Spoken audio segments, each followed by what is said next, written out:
A praga da peste nos animais. Em Êxodo capítulo 9, versículo 1 a 5 diz assim: Depois o Senhor disse a Moisés: Vai a Faraó e diz-lhe: Assim diz o Senhor Deus dos Hebreus: Deixa ir o meu povo para que me sirva. Porque se recusares deixá-los ir e ainda por força os detiveres, eis que a mão do Senhor será sobre teu gado que está no campo, sobre os cavalos, sobre os jumentos, sobre os camelos, sobre os bois e sobre as ovelhas, com pestilência gravíssima. E o Senhor fará separação entre o gado dos israelitas e o gado dos egípcios, para que nada morra de tudo que for dos filhos de Israel. E o Senhor assinalou certo tempo, dizendo: Amanhã fará o Senhor esta coisa na terra. O Senhor falou a Moisés que fosse a Faraó novamente e dissesse que deixasse o povo ir para servi-lo, e se recusasse deixar o povo ir e por força o detivessem, a mão do Senhor seria sobre os animais do campo com pestilência. Deus faria separação entre o gado dos israelitas e o gado dos egípcios, nada que fosse dos filhos de Israel morreria ou sofreria dano. A presença de Deus, derramada no meio do seu povo, traria proteção, segurança e vida. Deus, mais uma vez, demonstrava a sua misericórdia, dando oportunidade de arrependimento. Para a execução dessa praga, Deus assinalou certo tempo, o dia seguinte, e o Senhor assim fez no dia seguinte. Todo o gado dos egípcios morreu da praga, porém o gado dos filhos de Israel estavam protegidos e seguros. Deus, com essa praga, estava abatendo a idolatria dos egípcios, pois acreditavam que os deuses se manifestavam através desses animais e que eram protetores dos egípcios. Deus, com essa praga, mostrava ao Egito e ao mundo que somente em Deus e através da obediência a Deus, da obediência aos mandamentos e da amizade com Deus, há proteção, segurança e vida. A pestilência gravíssima trouxe sobre o Egito a morte dos animais, a escassez de alimentos, perca da força de trabalho, a vulnerabilidade do exército, pois os cavalos eram a base dos carros de guerra, causando um capítulo escuro de escassez, fome e sofrimentos no Egito, mostrando que somente Deus tem o controle da vida e da morte, da natureza e da força de trabalho, pois no meio do povo de Israel não houve morte dos animais, havia força de trabalho e o exército de Deus estava protegido pelo Senhor dos Exércitos. Em Salmo 91, versículo 10 diz assim: Nenhum mal te sucederá, nem praga alguma chegará à sua tenda. O sustento espiritual para o seu povo fiel. No meio do seu povo não havia escassez, havia força para continuar a arar a terra e proteção para o exército de Deus. Em Êxodo capítulo 12, versículo 41 diz assim: E aconteceu que ao fim dos 430 anos, naquele mesmo dia, todos os exércitos do Senhor saíram da terra do Egito. A escassez, as aflições, as pragas no Egito aconteceram devido à idolatria, o paganismo, o pecado e por Faraó não obedecer à ordem de Deus de libertar os filhos e filhas de Israel. E é nesse cenário que Deus chamou seus servos Moisés e Arão para servir como porta-voz de Deus para libertar os filhos e filhas da escravidão do Egito. Deus chama seus servos e servas em meio a tempos difíceis, em meio a ambientes desfavoráveis, a sermos instrumentos nas mãos de Deus e, através da pregação do Evangelho, arar a terra de cada coração que está longe do caminho da salvação. o Espírito Santo nos reveste de poder, força para trabalhar, vida para frutificar e proteção contra todo o mal para vivermos o chamado de Deus e testemunhar sobre Jesus Cristo, o Salvador. Em 2 Timóteo capítulo 1, versículo 7 diz assim: porque Deus não nos deu o espírito de temor, mas de fortaleza e de amor e de moderação. A presença do Espírito Santo, o Consolador, nos concede poder, força e capacidade para continuarmos a fazer as mesmas obras que Jesus Cristo fez enquanto estava na terra. As circunstâncias difíceis muitas das vezes acontecem para nos aproximar dos propósitos de Deus, que é de servir e ser bênção na vida de alguém. Precisamos estar alimentados espiritualmente, armazenar, encher, meditar na palavra de Deus e encher o nosso interior da água viva que nos dá forças em tempos de seca e desertos espirituais para que possamos resistir e continuar a jornada até o fim. Em João capítulo 6, versículo 57 diz assim: assim como o Pai que vive me enviou e eu vivo pelo Pai, assim quem de mim se alimenta também viverá por mim.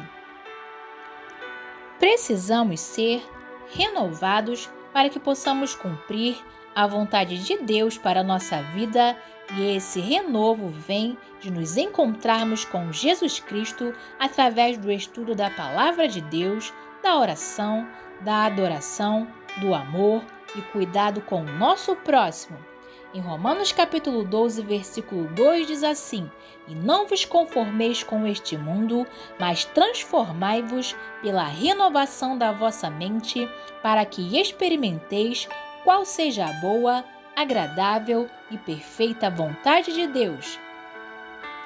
Continue caminhando, mesmo no deserto, para os propósitos de Deus, pois o Senhor Jesus Cristo está conosco e caminha ao nosso lado em todo o tempo, nos sustentando, consolando, fortalecendo, renovando e livrando até o fim. O fôlego da vida. Em Eclesiastes capítulo 3, versículo 19 e 20 diz assim: porque o que sucede aos filhos dos homens, isso mesmo também sucede aos animais. E lhes sucede a mesma coisa, como morre um, assim morre o outro, e todos têm o mesmo fôlego. E a vantagem dos homens sobre os animais não é nenhuma, porque todos são vaidade. Todos vão para um lugar, todos foram feitos do pó, e todos voltarão ao pó. A morte acontece a todos, tanto homens como os animais estão sujeitos a doenças, dores e aflições. A qualquer momento estaremos diante do trono de Deus e teremos que prestar contas de todas as ações, atitudes e palavras. Construir a nossa vida, a nossa casa sobre fundamentos perecíveis não nos susterá de pé em meio a tempos difíceis. Só em Jesus Cristo, o único fundamento, estamos seguros, pois Ele segura a sua vida, a sua casa, a sua família de pé. A nossa esperança não deve estar limitada só a essa vida, mas na eternidade com Jesus Cristo. Nessa vida, determinamos o nosso destino final. Essa vida é uma preparação para a eternidade. No livro Uma Vida com Propósito, de Rick Warren, diz assim: se a vida aqui oferece muitas opções, a eternidade nos concede apenas duas: céu ou inferno. Seu relacionamento com Deus aqui determinará seu relacionamento com Ele na eternidade. Se aprender a amar a Jesus, o Filho de Deus, e a confiar nele, você será convidado a passar a eternidade com Ele. Entretanto, se desprezar o amor, o perdão e a salvação que Ele oferece, você passará a eternidade separado de Deus. Que possamos viver para Deus, obedecer a Deus e aos seus mandamentos, e quando o Senhor nos chamar para estarmos com Ele, teremos a grande alegria de ir para o céu, onde seremos consolados de toda dor e sofrimento que passamos aqui na terra. A vida eterna é a nossa grande esperança. Ter o nome escrito nos céus significa ser um cidadão dos céus, e para isso precisamos crer e confessar a Jesus Cristo como o único e suficiente Salvador, amá-lo de todo o nosso coração e obedecer os mandamentos do Senhor, amar o nosso próximo e assim ser aprovado por Ele. Em Romanos capítulo 10, versículo 9 diz assim: se você confessar com a sua boca que Jesus Cristo é o Senhor e crer em seu coração que Deus o ressuscitou dentre os mortos, será salvo. Para ter o nome escrito nos céus, é preciso fechar as portas para o mundo e abandonar o pecado, a mentira, a idolatria, a falta de amor ao próximo, que geram a morte espiritual, e olhar para Jesus Cristo, o Salvador, e receber vida através da comunhão com Jesus e deixar o Salvador conduzir a sua vida e a sua casa. Jesus Cristo é a escada para o céu. Só através de Jesus Cristo recebemos a salvação.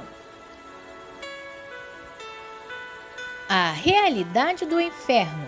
Em João capítulo 3, versículo 18 e 19 diz assim: quem crê nele não é condenado, mas quem não crê já está condenado, porquanto não crê no nome do unigênito Filho de Deus.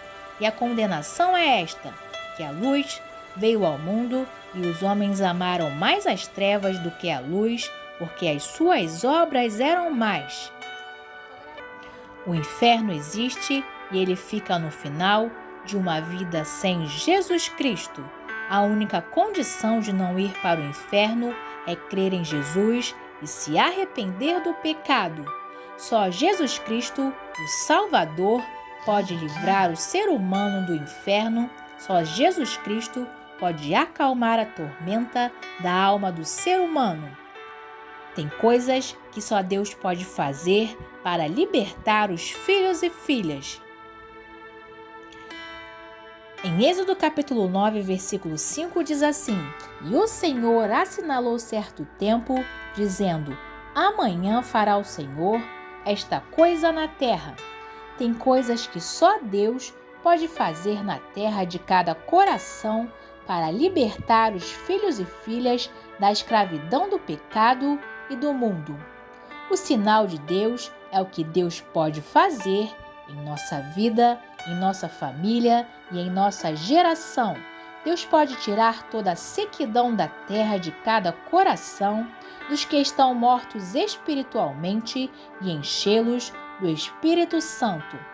Não é a força física que nos levará à vitória contra todo o mal, contra o engano, o pecado e o mundo, mas a mão de Deus agindo para libertar os filhos e filhas da escravidão e da morte eterna, em resposta à nossa oração. Em Zacarias capítulo 4, versículo 6 diz assim: e respondeu-me dizendo: esta é a palavra do Senhor a Zorobabel, dizendo: não por força, nem por violência, mas sim pelo meu espírito, diz o Senhor dos Exércitos. A contínua desobediência de Faraó em não libertar os filhos de Israel, o pecado e a idolatria foram a causa do Senhor ter enviado grandes juízos, e as aflições cada vez mais foram se agravando.